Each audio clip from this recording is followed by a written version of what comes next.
Здравейте! Днес започваме поредицата какво всъщност носим. Започваме с един модел, който много често мъжете и тинейджерите носят. Ето такива едни кецове на Puma. Изключително тежки са. Така. Огъване тук е почти невъзможно, само тук леко при пръстите. Тук при петата абсурд да стане нещо. Така, като ги разрязахме, вижте какво се получи от вътрешната страна. Ето същия чифт, нали? Вижте как тук отпред е по-тъничко, тази бяла решетка и продължава в това. Това тук е широко, мисля, че се вижда, колкото пръста ми. Това тук е доста по-тясно от пръста ми. Тоест се получава няколко милиметра повдигане отзад при петата, което при нас е напълно излишно, защото природата ни е създала да стъпваме успоредно върху земята, върху която стъпваме. Независимо дали земята е така, дали е така прегъната или на някакви чупки наляво и надясно. Защо трябва и да е гъвкава подметката, а не тази тежка твърда подметка? Защото по този начин ние не усещаме земята, където стъпваме. Не усещайки земята, върху която стъпваме, ние нямаме представа къде се намираме. Губим тази представа, губим това усещане.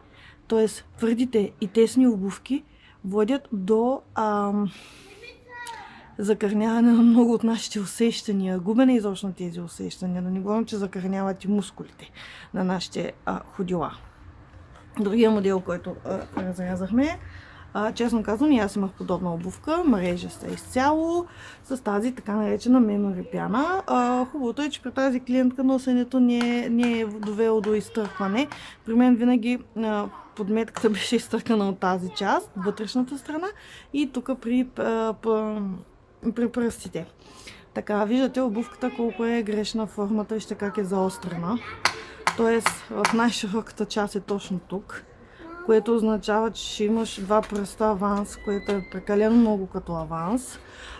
Другото, което е повдигането. Нека да видим, като ги разрязахме, какво се получи. Ето я. Вижте тук колко е хем заострено нагоре, хем много тъничко и продължава и стига в това дебелото, което е, виждате, малко по-дебело и от пръста ми, мисля, че се вижда, а тук е по-малко и от пръста ми.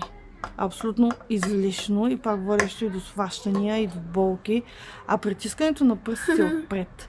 Освен, че притиска пръстите, мускулите. Да, това е Георги, който се опитва да каже здравей. Ще кажеш здравей.